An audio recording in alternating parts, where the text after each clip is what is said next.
That was so cool. Thank you, Dorina. Thanks for having me here. Thank you. I just totally nerded out. So anyway. So welcome. Thank you for coming. Thank you. It's lovely to be here. Do you want to talk about what you just played? Oh, yeah, sure. So the first piece I played was very old. It was by a German composer named Bach. He had many, many children, so he was very prolific in child making and music writing. So that was probably one of his most well-known cello pieces. You guys probably have heard it somewhere before, right? Like Nike commercials and basically anything with a cello, it's like synonymous. Oh, that's the cello piece. And then after that was actually the main theme from the new Wonder Woman series, and I did do the original with Hans Zimmer. Ooh. So thank you.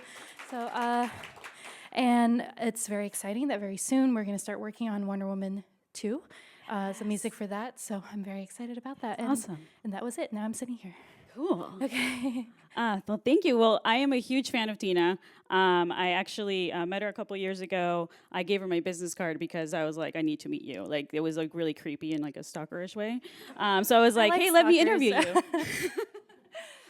So thank you for coming. I've actually seen her twice in concert. She's amazing. So I wanted to start with really background questions, like when did you start playing the cello? What made you choose that particular instrument? Was it kind of like your choice? Was it like forced upon you by your parents? Like what was that? Yes, so I was born in Shanghai, China, so I was made in China, and my first instrument, like many, many Chinese children, was piano. So I started when I was 3 years old. And then later I moved to the US. My parents are actually both classical musicians, so they're classical music teachers who live in San Diego. And they popped me out, and then they came to the US because they were able to have an opportunity to go to school in the US for music, get a scholarship, and that was very, very rare in like post-communist China, like right after. So they took the opportunity. And my grandparents, my mom's parents, actually raised me for a few years while they were here studying. I got really, really large. I weighed, when I came to America, I'm not kidding you, I was like 82 pounds at 5 years old. That is not normal, right? So I was like a little round ball. I play the piano. And then I moved here, and my parents thought that I should play one of the instruments that they knew how to play, because obviously that would save money on music lessons.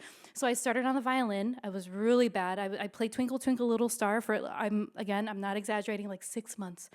Like I could not get past Twinkle Twinkle Little Star. Like, wow, she's not talented, right? So then I switched to the cello, and for some reason, even though it's like kind of similar, it just came a lot more naturally, and I seemed to like progress pretty quickly. So my dad decided, okay, this is what she's gonna play, and from there on out, I have to say forced, to be honest. I was forced to practice 8 hours a day, every day, which I'm grateful for now. I didn't have much of a childhood, I have to admit, and I was very angsty, hence probably my love for metal now. I was very like, oh, I hate my life. And my parents, I mean, it was really extreme, and I've talked about it before, so hopefully they'll forgive me for like, spilling the family secrets, but they would like lock me in my room sometimes to practice, and then like let me out once in a while to go to the bathroom, maybe eat something if I was lucky. But I have to say that type of like very regimented, strict training, really, I have to say it did pay off in the end, because like if you don't practice for that many hours every day, whether it's cello or swimming or basketball, you don't build that type of muscle memory. So I was like more comfortable playing the cello than really doing anything else. To answer your question, I was forced into the family trade, but I'm happy to be here now. That sounds, your parents sound both terrifying, but also thank you to your parents for No, they're definitely happen. terrifying, but also at the same time, I think it actually takes a lot of courage and a lot of like determination and sacrifice on their part, because when I have babies, I don't have kids yet, but I'm like, I don't know if I can spend that many hours like yelling at my kids, practice. That's some dedication for sure. Dedication. Yeah, cool. Whether it was growing up or now, what do you think were, other than your parents, music influences that kind of affected you or that inspired you to like keep playing and whether it's this instrument or other type of music, as you mentioned metal as well. Yeah, definitely. So again, growing up, because my parents were ultra conservative and just very, very, classical music is good. Anything else is the music of the devil. You can't listen to it. So and of course, what happens when you don't allow people to do something, they get very curious, especially me, because I'm really a contrarian in many ways. Where I'm like, oh yeah, I'm gonna. Same. So the very first exposure that I had to heavier music or the underground alternative was Marilyn Manson. And how did this come about? So I was in 7th grade. This was a little bit later in life. I mean, that's not that late in life, but 7th grade. And I remember I had this crush on a kid named Luke. He was like a combination of a goth and a nerd. He was like a nerdy goth, right? He had these really thick Coke bottle glasses with like thick black rims, but he also had like long hair, like down in the shoulders, and like black lipstick. I'm like, oh my God, like, who is this kid? He's so weird. I love it. And the neighborhood we grew up in was not very alternative or so everybody was pretty much the same, very preppy. Like the weird one, you. Yes, I'm like, he's weird. I'm gonna follow him around at lunch, like a little loser, like a stalker, right? And then so one day he's like, hey Tina, have you heard of Marilyn Manson? I'm like, who's she? No, I don't know who that is. So he let me borrow his Antichrist Superstar CD, because back in those days we listened to CDs. Good CD. Yeah, and I had a boom box in my room that we got at a garage sale from the next door neighbor, so nearby garage sale. And there's a CD player at the top, and I remember I would turn the volume all the way down to like a little bit below 1, so like 0.9 volume, and put my ear up against the boombox, because my parents, I wouldn't be here today, I'd be dead if they heard that. So, and I'd be like, yeah, I'm so cool. So that actually had a huge impact on me, because imagine coming from classical music to, I guess that's like industrial, it's not really metal, but like heavy industrial dark music, and I was just so goth music, and I was very fascinated by it. I started like trying to like I found a clip. Sorry, I'm gonna go way off tangent right now. Stop me, okay? So all these memories are pouring back. So I found this clip-on earring. Like just like the clip-on part, there's no actual earring. You know, like the plastic part, that kind of the metal plastic part. You know what I'm talking about? Yeah. I'm like, oh, that would make a really cool nose ring because I wanted to be cool, but I didn't have any piercings. So I would go to school. I would run into the bathroom and clip this like plastic clip-on earring thing, like between like a bowl, you know, on my nose. I'm so cool. So. Anyway, so that Marilyn Manson, and then a few years later in high school, my best friend, her name is also Tina, and she had a Guns N' Roses tape. Oh my gosh, a cassette tape, Appetite for Destruction. So I heard that, and then the third musical influence that I heard, but I only heard the first 2 tracks of their album, was a Daft Punk CD that I got at yet another garage sale, but it was scratched up. So only the first. It wasn't even first track and a half worked.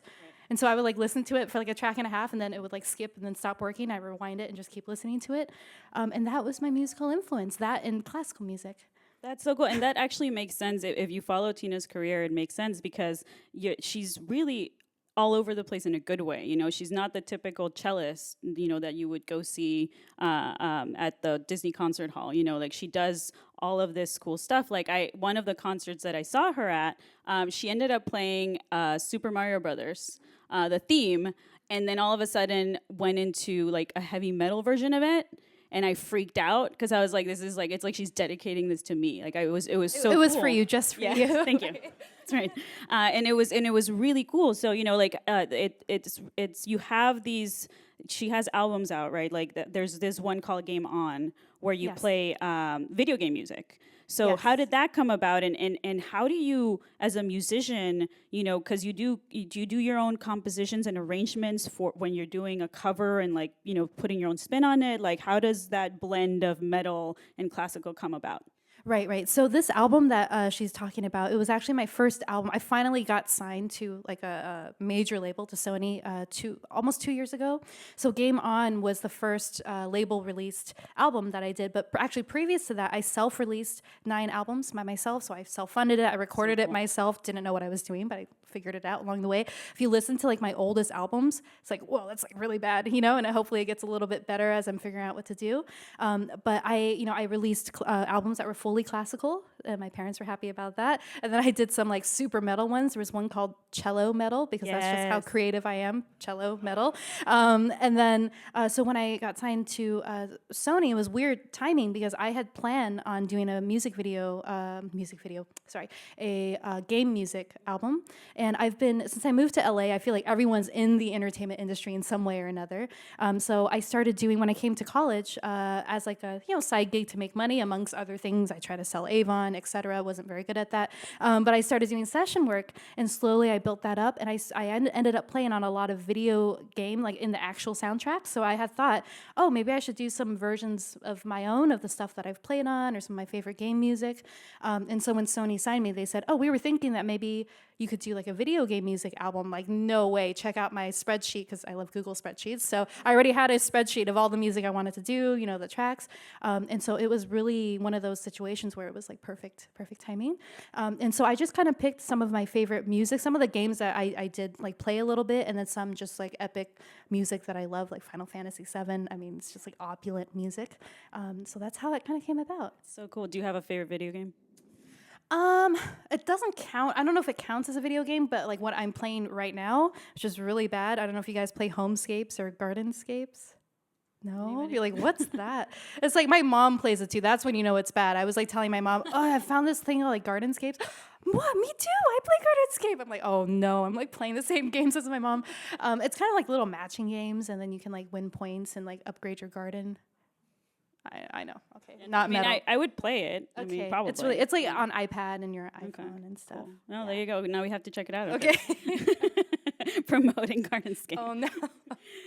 So yeah, you mentioned your album Cello Metal. Yes. And I mean, you have songs by like Black Sabbath and Metallica, Slayer. Like it's so it's these are not just covers, right? Like there's like arrangements that go into this. That like, did you end up really getting into metal? And then it seems like sometimes, correct me if I'm wrong, but like when you're playing the metal versions of songs, like you kind of treat the cello like a guitar. Yeah, exactly.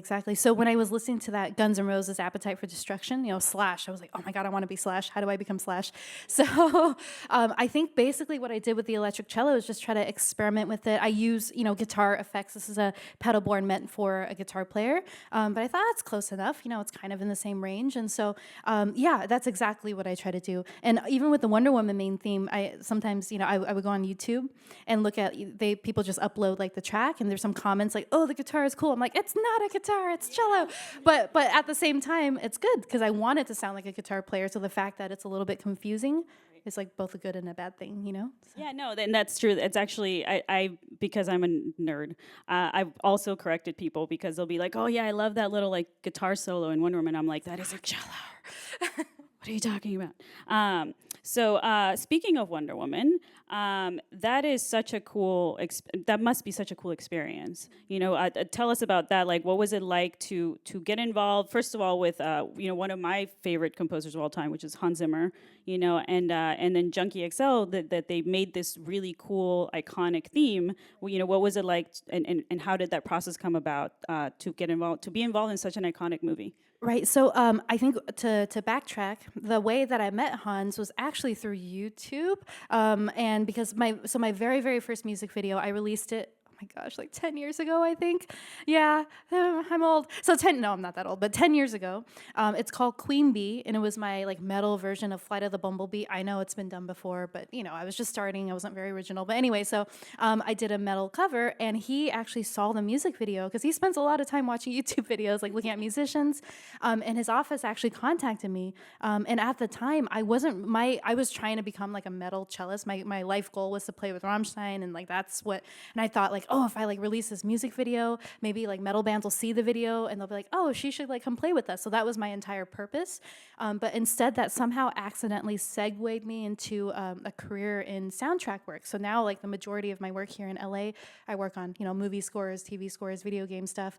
And so he saw the video, called me. I ended up, the first movie that we worked on together was Sherlock Holmes, the very first one. I remember I walked in, I so bad. If he watches this, please don't get offended, Hans. Sorry. I actually didn't know who he was. So when his assistant called, like I'm calling from Hans Zimmer's office, I'm like, who? What? So I went in. I still didn't know what I was expecting to his office in Santa Monica. And they're like, oh, Hans is having lunch in the next building because there's like all these buildings. So I went up there and I did recognize Guy Ritchie. They were like having lunch. And so I sat down. There's like all these like, cool celebrity people. And then like me, I'm like, oh, wow, okay, I guess I'm in a good situation. And so that's how we started working together. And then we worked on a bunch of Inception, a lot of movies after that. And so this one, I think they had actually been experimenting. Originally, they were thinking it'd be a vocal, like a female vocal. And for some reason, they tried different singers. Like it just wasn't quite fitting. And then Hans said, oh, we should have Tina come in with her electric cello and do some weird shrieking sounds, like a screaming Amazon. And so I went in and it's like a simple melody that repeats over and over and over. I literally played it like at least 1,000 times, over and over and over. But we finally figured it out, and the theme is actually layered. It's not just one electric cello, but it's like 30 layers of electric cello to get that like really fat And that's sound. all you. Yes, it's all me. So yeah, lots of multi-tracking. And actually, Junkie, I've never even met him in person. He wasn't actually there, so it was just myself and Hans, and then all of Hans's people's, entourage. Studio musicians. Yeah. So it was. But they both composed the theme, right? I believe so. Yeah. There's a lot of times there's so many people working, on different components of it. So, but yeah, definitely. That's so cool. I mean, I remember the first time I heard that theme was, I think it was Batman v Superman, the movie. Yes. And there's that scene where, spoilers, Wonder Woman basically saves Batman because she actually has powers. No offense to Batman, I love Batman too. But she basically does this, and the music comes on, and I hear the cello, and I'm like, oh my god, like this is like my jam. I was so happy about it. That's so cool. Yay. And speaking of Hans, that's actually one of the best concerts I've been to. And I go to like 30 concerts a year. Like it's bad. And Tina was there, and along with all these other great studio musicians that Hans brought. And they basically just play his scores. And that was such a cool concert. I mean, they played everything from Inception to Sherlock Holmes. You guys obviously you played Wonder Woman, Pirates of the Caribbean. Like, what was that like? And what... was that kind of like a dream of you to like, be on stage with, the best musicians in the world, and like, what's that compared to like, what you want to do in the future or dreams of yours? Right. So of course it was. I don't know if you guys have seen it. It's on Netflix, like the live in Prague, like our show that we did in Prague. This was 2 years ago. But when Hans first said, like, "Oh, we're thinking of maybe taking this on the road instead of being locked up in a dark room all day, writing music," and I thought, great, because for me, I love studio music, but while I'm still young enough to prance around on stage, I want to take the opportunity to travel, to perform live, and so it was really, really amazing. And we played mostly arenas, which is crazy because we all thought like, is anyone going to come? Is it going to be like 5 people, But it was amazing because, Hans is huge. So all over the world, the arenas were full. So it was an amazing experience. And prior to that, I actually, in a past life, I was in the Cirque Du Soleil. And so it was weird to like kind of revisit the same arenas that we played, but with Hans this time. And it was just, yeah, I mean, what can I say? It's really, really, really awesome. And there was good food. Oh, that's always good. I like free catering. It's good. Okay. What? Wait, so you were in Cirque du Soleil? What did you do? I played the I was kind of like this weird. I like thought you were like cello. an acrobat. I was like, no, I'm not that flexible. No, I was like a weird cello alien, and I was wearing this outfit. I was skinnier then. I mean, I know I'm not large now, but I had they put me on a diet. They're like, no, I was the largest person in the entire show. Like all these like acrobat girls with like 8-packs. I'm like, Jesus Christ. So I would actually paint on like fake abs to try to like blend in. And I remember one time someone I think waiting for us outside of the stage door, and they saw me like, oh, you're that cellist. Man, you are cut. I'm like, it's makeup, because from far away, like if you have really bad like makeup on, it actually looks like you're super buff. And I have a 1-pack of like nothing, So, and the acrobats are looking at me. They were like working out all day, and I'm just eating and catering, and I like paint on my abs. But yeah, I was wearing this outfit. It was all Swarovski crystal, and it was the Michael Jackson The Immortal tour. Oh, yeah. By Cirque du Soleil. So it was actually half owned by the Jackson estate. So this was after Michael passed. Mm-hmm. And so instead of, obviously he couldn't do the tour, so we had his vocals, and then it was combined with the Cirque du Soleil to add in other elements. And now they have the Michael Jackson's show in Las Vegas. That's kind of like the smaller version, but the original one that opened was also an arena tour. So yeah, I did that for 2 years. I was a gypsy. That's crazy. You've done everything. No, not everything. And you're so young, and you've done everything. Good for you. You have a new album coming out this year, or you're working on this year, right? Hopefully it'll come out this year. We're working on song number 2, so we'll see how it progresses. Can you tell us can you give us a little bit like of a preview for it, or what you're working on? Yeah, well, I was telling Dorina earlier, like the idea for this album has already changed like 5 times, but that's part of the creative process. You think you have a great idea, and then you do it, and you're like, wow, this is really horrible, and then you erase it and you start again.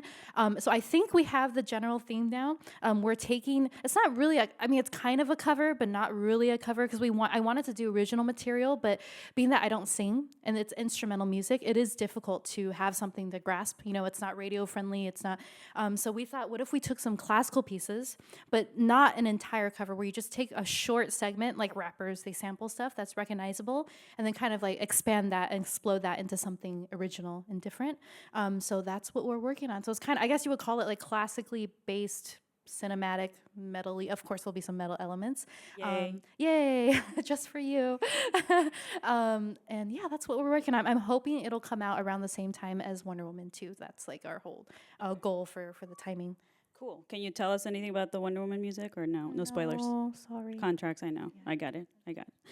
Okay, so I wanted to ask about since you perform with Hans, like, are there collaborators that you work with that just was, it was a very meaningful thing to you, or is there somebody that you dream of working with in the future that you're like, oh, I would die if I work with that person? Yes. So I remember how I said that first music video that I made, and I spent every penny that I had on at the time, and I was like broke after this metal music video. I was hoping that Rammstein would see it. I still really would love to work with them, but I don't want to. My thing is, I never reach out to people and say, hey, like I want to work with you, because I try to like wait and like manifest it, and like hopefully eventually it'll just come, or we'll have like mutual friends, or something weird will happen.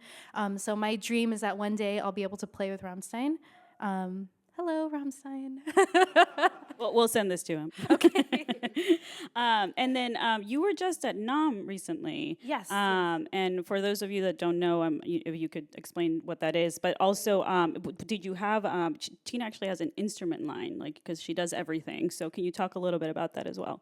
Oh yes. So in addition to music, I'm actually very passionate about entrepreneurship and investing, but that's a whole other thing that we won't go into today. But one of my, I guess, side businesses is a line of instruments, bows, and pickups for acoustic string instruments. So I have a couple of different cello models, classical cello models. We offer bows in both wood and carbon fiber and like custom colors. You could even get like the hair here. This is actually horsehair, but don't worry, no horses were harmed in the making of any of these bows. And we dye them like all kind of different colors. And so that's just something that I also do on the side. Yeah. And what's the difference between horsehair and other things that are other types of hair that are used for bows? Usually, so on the bows that I play with the electric cello, I actually try not to go too crazy today because it's noon, Monday, so I don't want to be too extra. But if I play really, really hard and I use a normal bow, I'll literally destroy like one bow every 15 minutes maybe, because if you hit it really hard, all the hairs will break. And so for actually that cello, when I play, I usually use fishing wire because it's like plastic, so it doesn't sound as good, but it lasts a lot longer. Again, since it costs like $80, usually about 80 per rehair. But for the classical cello, I do use the traditional horsehair on the bows. Yeah. And I want to talk about the difference between when, because I actually grew up playing the cello, this one. How did you transition to doing electric? And what do you think is, what are the challenges or what are the difference or what's better or worse between both instruments? Right. I always tell people if you compare it to a classical guitar and an electric guitar, it's exactly the same. So yeah, I mean the frets are in the same place, but as far as obviously when I play this cello, I'm sitting, and when I play that, it's standing, and it's actually more difficult to play the electric cello in tune because your whole body, as you can see, it's just one end pin. So it's kind of like a tripod situation where my legs are like this, right, and you're kind of like trying to move with it so it doesn't fall over. Because when I started, it took me about 2 years to figure out how to play it without looking super awkward. I'm sure I still look awkward, but because there's a lot of people who play electric violin. There's some people who play electric cello, but it's still not a super popular thing, I guess. So I was really trying to figure out how to do it, and to be able to stand so you can be a little bit more mobile instead of just sitting all the time. Yeah, because if you're trying to hit the right notes and you're playing and you're moving around, like how do you hit the right notes? Right, and there's no frets, so it's muscle memory. So it took me like 2 years of nonstop practice on that one just to not sound horrible. Yeah. That's so awesome. And so I mentioned I grew up playing the cello. I haven't played in years. So for somebody like me, wanna play? No, okay, definitely not. Okay, especially after she played. So for somebody like me that is, or somebody that's a beginner that's hoping to play, or it like for me it seems very daunting to get back into this, just because as you mentioned earlier, there's like it takes discipline and what advice would you give people like me and beginner musicians or what tips or what do you do to not get uninspired and keep playing? Right. I think everything's just about consistency. And I'm not going to lie and say, you're always going to want to practice. I don't even want to practice sometimes, but I have like the internal Asian tiger parent like already in my brain. So even if I don't want to, I'm like, I have to, I have to. So if you just force yourself to be consistent, and I'm not saying 8 hours a day because we all have lives, and I don't do 8 hours a day anymore. But even if it's like a good 30 minutes, like really focused 30 minutes every day or an hour, whether you're learning cello or anything else, it does come pretty quickly, but it's mostly about consistency, yeah. Okay, we'll see. Okay. But thank you. Okay, sure. So we actually only have time for one more question, unfortunately. Oh. But and then Tina's going to perform one more song, and then think of some good questions because we'll open up the floor to audience questions. So I wanted to also ask about you've had a lot of partnerships with brands, Yes. and that's interesting. For a musician, like can you tell us about that? I think you worked with Bentley last year. You're working with Ritz Carlton. Like, what's that like, and how do those things happen? Like, that's so cool. Right, thank you. Definitely very grateful for that. And again, I don't reach out. I don't reach out to brands. I don't have someone pursuing it for me. But so these happen organically, which I think is the best way for things to happen. And so the Bentley partnership, actually the marketing director, Mike Sayer of Bentley in the UK, he came to one of my shows. And then for some reason, he like Instagram messaged me. But on Instagram, if you don't follow them, it goes to your archived messages. So I like didn't see his messages for months, right? And I think finally he like emailed me. He's like, oh, like I tried to message you, but you ignored me. You know, I'm messaging you. He stalked you the wrong way. He should have given you a business card like I did. Yeah, exactly. No, he came to the show, but then he didn't come like in person. You know, he didn't leave a card like she did. So anyway, we connected, and then last year I did 4 performances for Bentley. I actually wrote the music. I scored a commercial for them for the new Bentayga Hybrid, which is their hybrid SUV, which works with the idea of like, you know, taking something old and you know, the Bentley is turning 100 years old this year, so it's a very old company. So taking something that's old, like this cello made in 1880 in Paris, France, and transforming it and making it something modern, electric with the, you know, with the hybrid SUV. So we did that, and that was a great partnership for a year. And then this year, I am a brand partner with the Ritz Carlton. So I'll be visiting some of their different resorts. I know, awful job. Visiting the resorts and getting inspired by, you know, the locations, the experiences, the food that we'll have there, and taking that and composing like a kind of a soundtrack, a theme song for each location.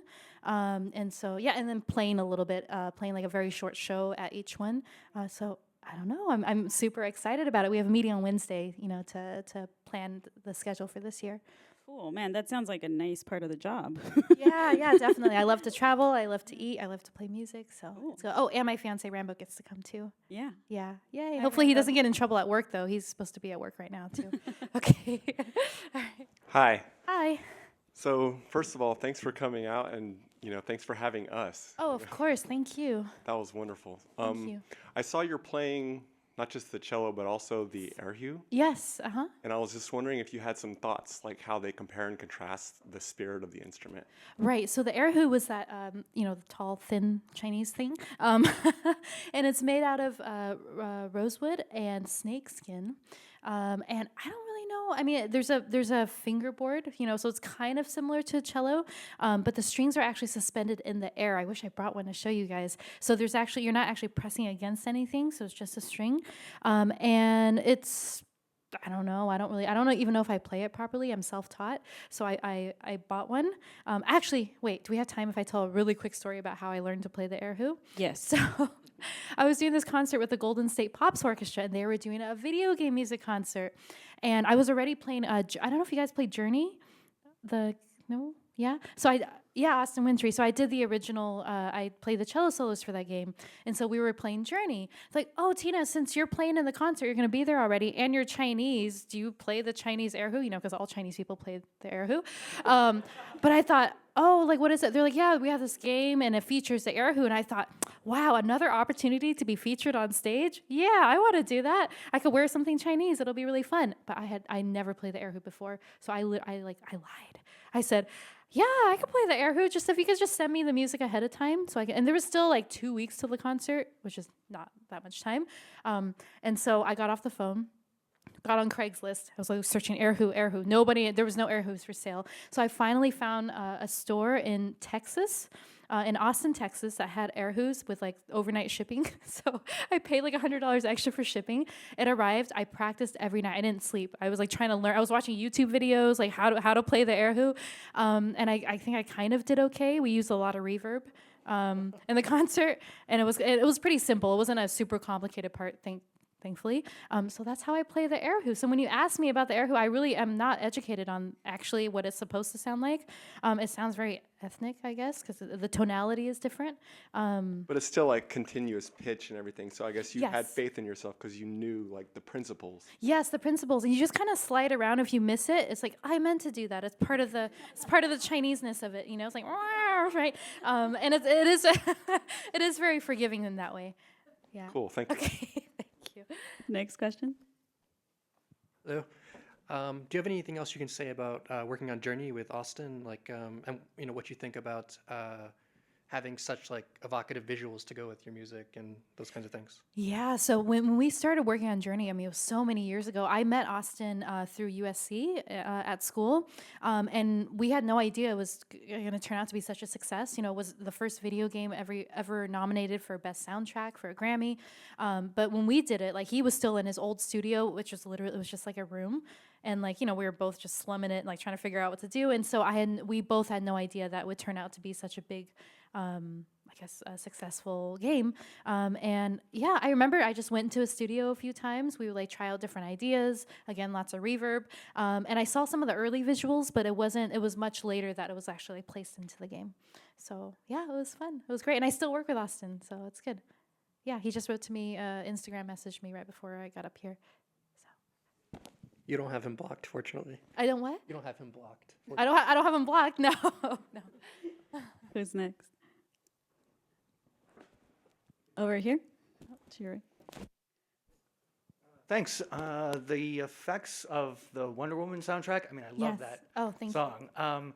Made me think a little bit of like Les Claypool or Tom Morello. Like, I'm curious what it's like to learn the classical style versus kind of try to push the envelope of what an instrument is capable of. Like, is there any overlap with some of those artists, or are you just out there on your own? Yeah, definitely. I mean, when I started, again, YouTube was like my teacher. So when I first got my electric cello, I think it was about 11 years ago when I was in college. I bought an electric cello with a credit card, from Yamaha. And then I was like, okay, what do I do with this? So I would just go on YouTube and watch guitar tutorials and try to because the tonality again is very, very different from a classical instrument.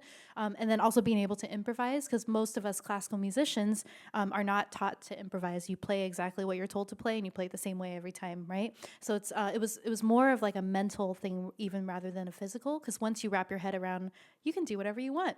You can express yourself through the music, and then just learning some different scalar patterns and passages that you can use in like your solos or whatnot, and then just playing around with pedals. I actually went full digital very, very recently. This is from Line 6, but I was like a big collector of pedals, so like analog pedals, and I used to love those. But after a while, there's some feedback issues, and now with new technology, this unit right here, it's both an amp modeler. So instead of having like a giant amplifier, being carried in here, everything is processed through this little pedal board. So all the effects, all the amp sounds, everything is in there. So it's really, really convenient.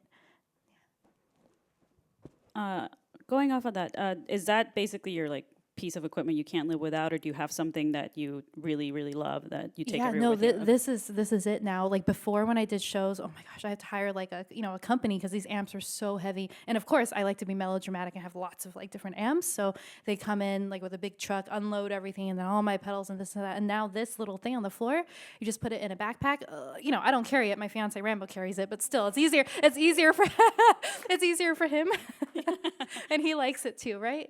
Okay. Good answer. Next question.